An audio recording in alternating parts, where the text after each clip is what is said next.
السلام علیکم ورحمۃ اللہ وبرکاتہ۔ رمضان المبارک کا مہینہ شروع ہو چکا ہے۔ اس مبارک مہینے میں ہر مسجد میں تراویح کی نماز پڑھی جاتی ہے۔ اس میں ایک مسئلہ یہ پیدا ہوتا ہے کہ تراویح کی اجرت لینا جائز ہے یا ناجائز ہے، کیونکہ بہت سارے علماء کرام اس بارے میں یہ فرماتے ہیں کہ تراویح کی اجرت لینا ناجائز ہے۔ بہت سارے علماء کرام یہ بھی فرماتے ہیں کہ تراویح کی اجرت لینا جائز ہے، کیونکہ جس طرح فرض نماز میں قرآن پڑھی جاتی ہے، اسی طرح تراویح کی نماز میں بھی قرآن پڑھی جاتی ہے۔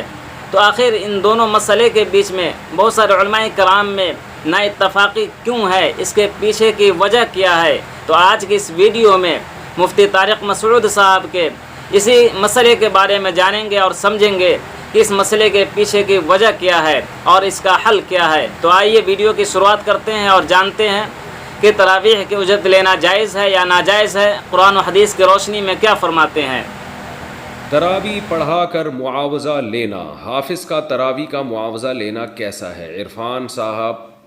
عرفان پٹیل، جگہ نہیں بتائی کہاں سے۔ دیکھیں، حافظ لوگ جو تراویح کی اجرت لیتے ہیں نا، یہ بالکل حرام ہے، ناجائز ہے، اس کے جواز کا کوئی بھی قائل نہیں ہے ہماری رائے میں، جو اب تک ہمیں معلومات ہیں، اور اگر کوئی قائل بھی ہو تو اس کی دلیل مضبوط نہیں ہے۔ خالصتاً قرآن کی تلاوت، نماز میں تلاوت کی اجرت ہے، یہ فرض نماز کی تنخواہ لینا، یہ اس کی جواز کی وجہ کچھ اور ہے۔ اس کی وجہ یہ کہ فرض نماز شعائر اسلام میں سے ہے۔ اگر امام اپنے آپ کو فارغ کر کے نماز کے لیے فارغ نہیں کرے گا اور تنخواہ کے بغیر، لوگ اس کے لیے آمادہ نہیں ہوں گے، کیونکہ امام کو بھی ظاہر ہے اس کے بیوی بچے ہیں، گھر چلانا ہے، تو وہاں تو ایک مجبوری میں علماء نے اجازت دی ہے کہ پورے سال پوری زندگی فرض نماز کا سیٹ اپ رہتا ہے۔ تراویح تو فرض نہیں ہے، سنت مؤکدہ ہے، اور جماعت تو سنت مؤکدہ بھی نہیں ہے، تو جماعت سے نماز پڑھنا کوئی ضروری بھی نہیں ہے، تو اس میں اجرت لینے کا کوئی تک نہیں بنتا۔ اور نہ قاری صاحب جو ہے، جو حافظ قرآن پڑھانے والا ہے، وہ اتنا یعنی بڑی قربانی دے رہا ہوتا ہے کہ اس کو یعنی اپنے کاروبار چھوڑ کر اور بزنس چھوڑ کر وہ آپ کو ٹائم دے رہا ہے سال میں ایک دفعہ، اور اس میں بھی اس کا اپنا فائدہ زیادہ ہوتا ہے۔ جب وہ قرآن پڑھائے گا تو اس میں اپنا قرآن بھی ریوائز ہوگا۔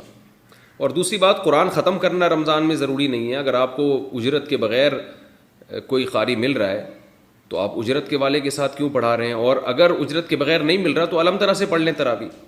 تو اس لیے اس پر جتنے بھی صحیح مستند علماء ہیں، لوگ فتوے تو لے آتے ہیں، فلاں نے فتویٰ دیا کہ تراویح کی اجرت جائز ہے فلاں، لیکن جو مستند علماء ہیں اور مستند ادارے ہیں دینی ہمارے، ان سب کا مشترکہ فتویٰ یہی ہے کہ حافظ کے لیے، قاری کے لیے تراویح پڑھانے کے پیسے لینا جائز نہیں ہے، حرام ہے، ناجائز ہے۔ ہاں، اگر کوئی ہدیہ کسی کو دے دے تو ہدیہ پر تو کوئی پابندی نہیں ہے، لیکن وہ ہدیہ بھی اجرت کی شکل میں نہیں ہونا چاہیے۔ بعض مسجدوں میں سب کو پتہ ہے کہ اتنے پیسے یہاں ملیں گے، اگر قاری کو پتہ ہو یہ پیسے نہیں ملیں گے، وہ پڑھائے گا ہی نہیں، تو ایسا ہدیہ بھی اجرت ہی ہے، یعنی وہ بھی کمیشن میں ہی آتا ہے۔ تو اس لیے اپنے ثواب کو ضائع نہ کریں۔ اگر کوئی قاری تراویح پڑھانے کی اجرت لیتا ہے یا وہ ہدیہ لیتا ہے، لیکن ہدیہ اجرت ہی کے طور پر ہے، اس کی دلیل یہ ہے کہ اگر اس کو یہ بتا دیا جائے کہ آپ کو ہماری مسجد سے کوئی گفٹ نہیں ملے گا تراویح کی، تو پھر دیکھیں وہ پڑھاتا ہے کہ نہیں پڑھاتا۔ اگر پھر بھی پڑھاتا ہے، اس کا مطلب دل سے پڑھا رہا ہے، اور نہیں پڑھاتا اس کا مطلب اس کے پیش نظر ثواب نہیں ہے بلکہ یہ پیسے ہیں۔ تو علماء نے لکھا ہے کہ اگر کوئی قاری حافظ تراویح پڑھانے کے باقاعدہ پیسے لیتا ہے، اسے قاری کے پیچھے تراویح پڑھنا بھی جائز نہیں ہے۔ پھر میں امید کرتا ہوں کہ اس مسئلے کا پورا حل آپ کو اس ویڈیو میں مل گیا ہوگا۔ اگر یہ ویڈیو آپ کو پسند آئی ہے تو ویڈیو کو لائک اور شیئر ضرور کریں۔ اگر اس مسئلے کے بارے میں آپ کی کیا رائے ہے، کمنٹ میں ہمیں ضرور بتائیں۔